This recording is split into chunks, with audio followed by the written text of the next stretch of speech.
Welcome back for another deep dive. This time we're heading to 14th century England, the world of Chaucer's Canterbury Tales. A fascinating choice. You guys sent in some really great sources, academic excerpts, and of course the text itself. Looks like we're going to be focusing on the general prologue. Right. I'm excited to see if we can unlock why these tales still grab people's attention after so many centuries. It's remarkable, isn't it? Yeah, What Chaucer did, I mean. absolutely. He wasn't just telling stories, he was capturing a whole society, right at a moment of huge change. That's a great point. And to really get him, we need to understand that world, the context he was writing in. Okay, so paint us a picture. What was it like to live in 14th century England? Imagine a world where absolutely everyone believed in a universe with God at the very center of it. I mean, that's so different from how most people see things today. Totally different worldview. Yeah, And that belief, it shaped every single aspect of life. I bet. And within that God-centered universe, you had this super rigid social hierarchy. Like how rigid? From the king all the way down to, well, the peasants. But here's the thing. Things were changing. Things are never static for long, are they? Never. The bubonic plague, it had just ripped through Europe. Oh, wow. Yeah, it's devastating. Wiped out a huge chunk of the population. And underneath everything, you could feel this social unrest, like a pot simmering. This was around the time of the Peasants' Revolt of 1381. Exactly. People were starting to question the whole system. Rightly so, I'd say. And that's where figures like John Wycliffe and the Lollardy movement come into the picture. Okay, tell me about them. They directly challenged the authority of the church. Bold move, especially back then. Yeah, and Wycliffe, he did something really radical. What's that? He translated the Bible into English. Oh, wow. So ordinary people could finally understand it. For the first time ever. He really was a revolutionary in his own way. Now, how did Chaucer fit into all of this? Did he take sides? It's a bit of a mystery, honestly. But some scholars think Chaucer might have had some Lollard sympathies himself. Intriguing. So we have this backdrop of societal upheaval and religious questioning. Right. And then Chaucer comes along with the Canterbury Tales. What do you think makes the general prologue so special? Well, for its time, it was groundbreaking. It's like this incredibly vivid portrait gallery of medieval society. I like that. A portrait gallery. Kings and queens, they were already all over literature. But Chaucer, he chose to focus on everyday people. The regular folks. Exactly. The merchants, the friars, the plowmen. Mm-hmm. He presented them with such realism and wit and even humor that they just leap off the page. It sounds like he was a really keen observer of human nature. Almost like a medieval people watcher, turning his observations into art. I love that, a medieval people watcher. And it's important to remember that back then, literature played a vital role in society. Oh, absolutely. It wasn't just for entertainment. It was a way to teach moral lessons, Mm-hmm. to explore big societal issues. A perfect blend of fun and education. Exactly. Now, I am dying to meet these pilgrims. The knight, the prioress, the friar, even a wife of Bath. Oh, they're quite a crew. Where should we start? Well, you can't talk about the Canterbury Tales without mentioning the knight. He's like the embodiment of those ideals of chivalry and Christian virtue. The ideal pilgrim. You could say that, yeah. But he's just come from battle, Rick. Straight from the battlefield. Didn't even have time to change his armor. I find that contrast between his battle-worn look and the flashy clothes of some of the other pilgrims so fascinating. That's a great detail. What do you think Chaucer was going for with that?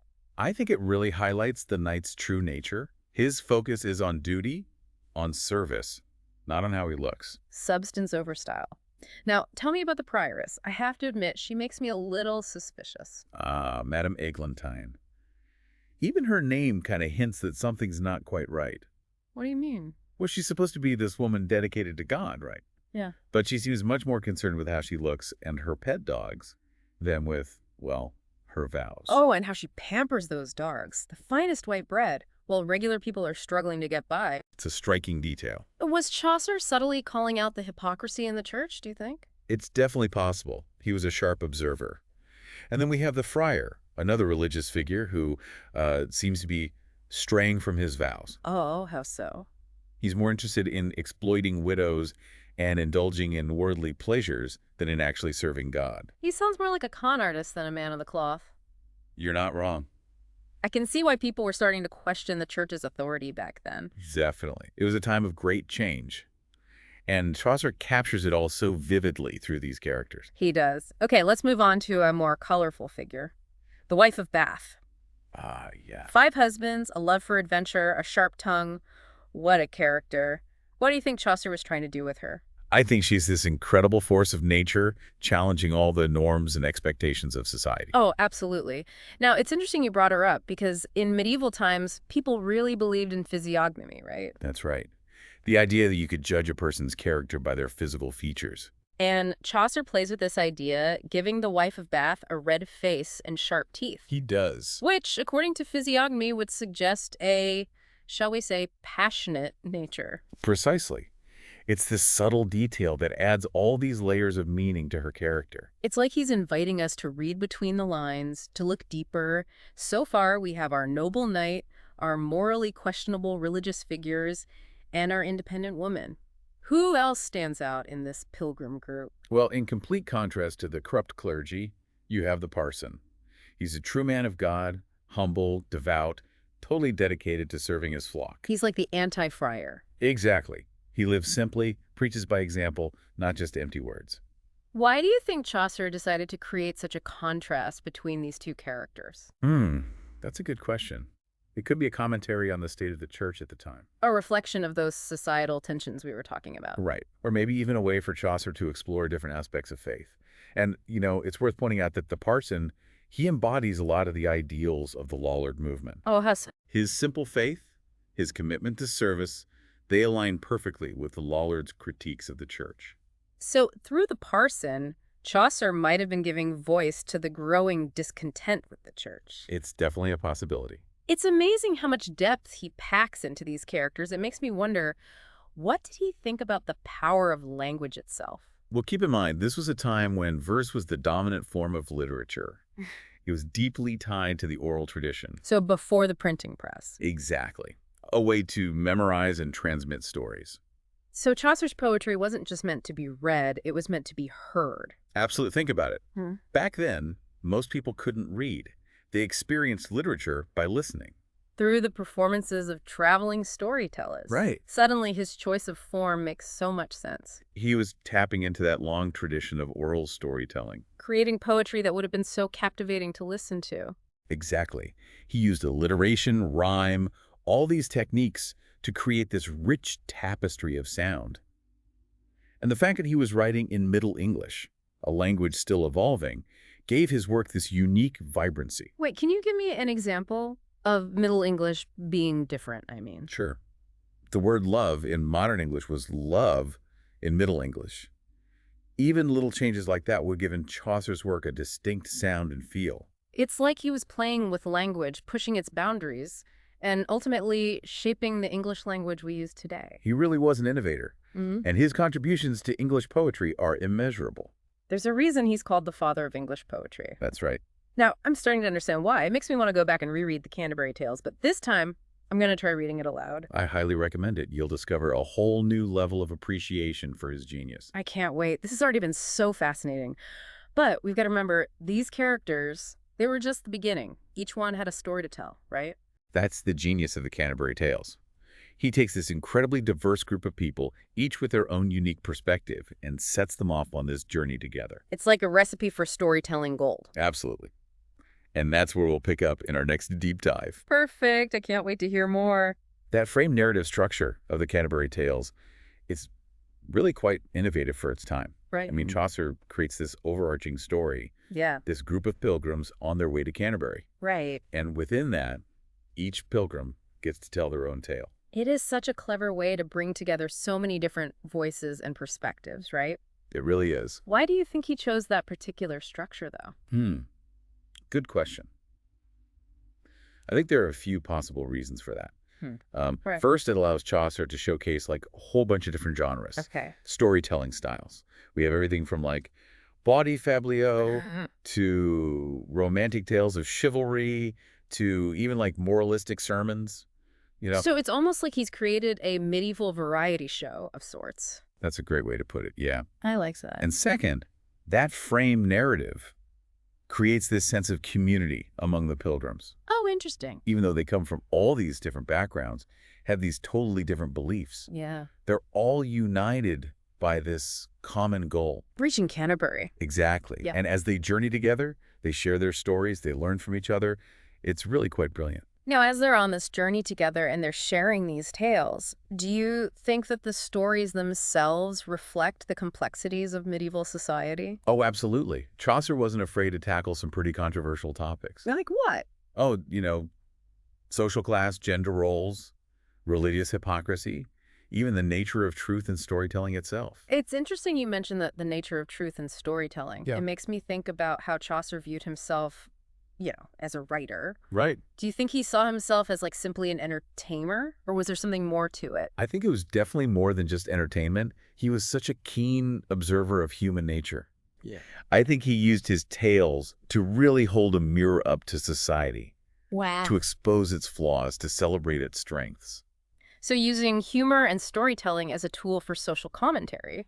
Exactly. And that's one of the big reasons why the Canterbury Tales still resonates with people centuries later. Right. We may not live in a medieval society, but the themes that Chaucer explores, love, loss, greed, ambition, faith, they're all still relevant. You're right. It strikes me that Chaucer's known for his humor and satire. Uh-huh. But there's this really deep understanding of human nature that runs through all his work. Absolutely. He wasn't just poking fun at society. He was really trying to understand it. I think that's a very astute observation, and I think that's what makes his work so enduring. Mm. He doesn't give us easy answers or simple solutions. Right. He presents these complex characters grappling with real-life issues and invites us to think for ourselves. Yeah, it's giving me an even deeper appreciation for his genius. Good. But before we move on, I want to circle back to something you said earlier about Chaucer's mastery of language. Yeah. Can we dive a little deeper into that? Absolutely. As we mentioned, Chaucer wrote in Middle English, Okay. which was this period of just massive linguistic transition. Mm. He's often credited with helping to standardize the language. What do you mean by standardize? Well, at the time, there were all these different regional dialects spoken in England, Right. and no one dialect was considered like superior or anything. Mm-hmm. But Chaucer, through his writing, he helped to elevate the London dialect, Okay. which eventually became the basis for modern English. So he wasn't just a master storyteller, he was a linguistic pioneer. Absolutely. He was way ahead of his time. Now, can you give us an example of how Middle English differs from the English we speak today? Sure. One of the most noticeable differences is in the pronunciation. Okay. For instance, the word night in Middle English would have been pronounced more like height with a guttural hesh sound. Oh, wow. It's very different. I know I'm already hearing the Canterbury Tales in a whole new way. It's fascinating, isn't it? It really is to think about how much language has evolved over the centuries. It really has. And Chaucer, he played a huge role in shaping that evolution. Yeah. He had this incredible ear for language and wasn't afraid to experiment. I mean, he truly was an innovator. He was. And speaking of innovation, I can't help but think back to our earlier discussion about Chaucer's characters Yeah. and how he used them to reflect the complexities of his time. Right. It makes me wonder, if Chaucer were writing the Canterbury Tales today, who would be our modern-day pilgrims? That's a really interesting question. It's fun to imagine, right, who he would choose to represent our society. It is. Would we have a social media influencer, Maybe. a tech CEO, or reality TV star? It's possible.